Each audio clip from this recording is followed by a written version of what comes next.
Good morning, because it's morning wherever Becky is. Actually, it's nighttime, but I wanted to let you guys know that this is my entry for Tarot Challenge 2019 of day 12. Okay, that is the challenge about imposter syndrome. So, I wanted to read you a definition that I found. I actually found two different definitions that make sense to me about what imposter syndrome is. And the definition on Merriam-Webster's dictionary was the psychological pattern in which an individual doubts their accomplishments and has a persistent internalized fear of being exposed as a fraud. Or the definition by Time magazine on June 20th of 2019, written by Abigail Adams, was the idea that you have succeeded due to luck, not because of your qualifications or talents. So while I'm doing this video, I'm going to take myself off because you guys don't see me the way that I am. And technically that's a form of imposterism. First, I put my hair up. So Time magazine said that 70% of people experience this. So it's not actually just the tarot community that experiences it, it's everyone. Perfectionists, experts, natural geniuses, and soloists, also superhero complex people, you guys are more prone to experiencing it. You're more likely to experience this because of the fact that you need things to be perfect. You need yourself to be perfect. You feel like whatever you do, if it's not perfect, you're an imposter. Early achievements and having a good amount of achievements. Oh wow, that was hard. Can also lead to it. Also, if you have anxiety or fear of people, can heighten your. I'm going to take my lipstick off. There we go. Can heighten the fact that you have this problem. You have imposter syndrome. How to deal with it, according to Time magazine, was that you can acknowledge that you have it first. And the second is to reframe your thoughts and share your feelings. Share that you feel like you're an imposter to people, because people will listen to you and they will tell you when you're not and when you're being one, or if you're just exaggerating. I kind of find that works for anxiety too. If you're telling people you're having anxiety, sometimes it helps. Sometimes it doesn't, but sometimes it helps. Okay, so Clance, the Clance IP score, which Clance is a psychiatrist who put out an actual test on how you feel, or how much of an imposter you feel like. Not that you are an imposter, but how prone you are to actually getting it. And I found something interesting. I am actually the highest percentile to having imposter syndrome, which would be true. A lot of the times, I do feel like I'm not supposed to be here. Like I'm doing something that's not me. And it's not that, or I don't feel qualified for, I should say. It's not that it's not me. It's that I don't feel qualified to be this person. A lot of that extends into the tarot community because of the fact that sociologically, we are a community that gets dumped on. We're the community of frauds, people trying to take your money. Oh, they're just drunk fools who think they can tell the future. And it's not that. So it's prevalent, imposter syndrome is prevalent in the tarot community because of the fact that socially we are told that that's who we are when we're not.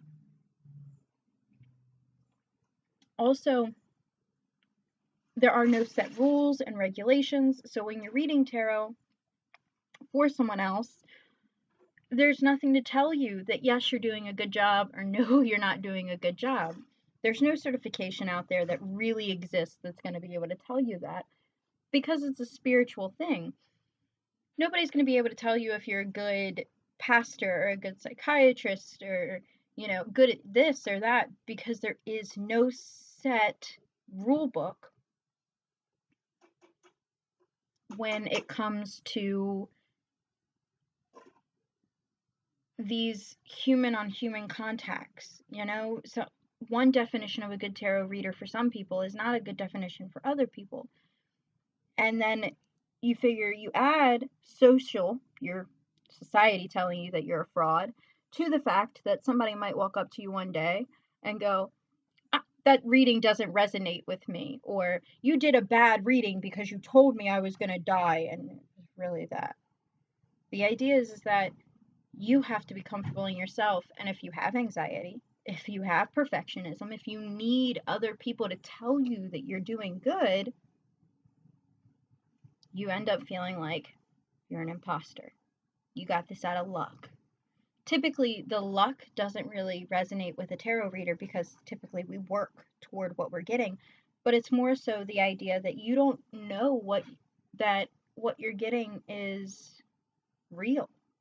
There's no confirmation. Typically, a client doesn't come back to you and say, "Hey, yeah, that really was right. You were dead on." Typically, you don't hear from a client again. Or if you do hear it, you were like, "Oh, snap, I was right. Yes. Whew. Excellent. I feel better." You know, a lot of us have imposter syndrome, and we really need to start looking at it as it is, as it really is, guys. It's okay to feel like you're not good enough. It's perfectly okay to feel that way. And so what? If you feel that way, that doesn't necessarily mean that you are.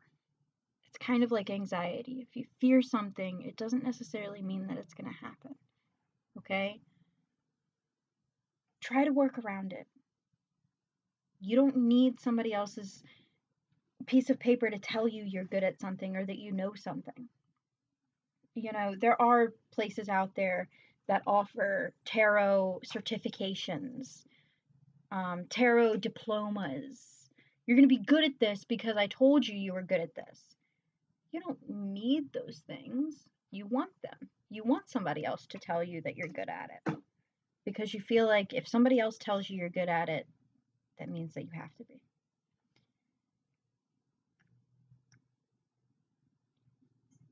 I only got half of my makeup off in this whole entire video. Look at who's the imposter now. Can't even take my makeup off. But I'll see you sometime else, someplace else, somewhere else. By the way, we're in my bedroom.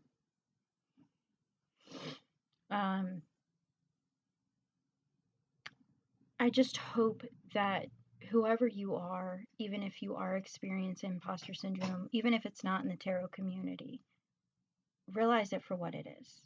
That you're experiencing something that's common, it's normal. 70% of the population experiences it with you. It's okay. But you need to face it head on. Realize that you're just as good as everyone else in this world. And it's okay to feel like you're not sometimes. But you worked hard for where you're at. And nobody can tell you you didn't. Even if you got into it and it was naturally just you knew what you were doing and you went with it, that was still work. You still read up on the topic. You still know the topic. You follow other YouTubers. I know I do. You've got this. I'll see you guys someplace else, somewhere else, sometime else.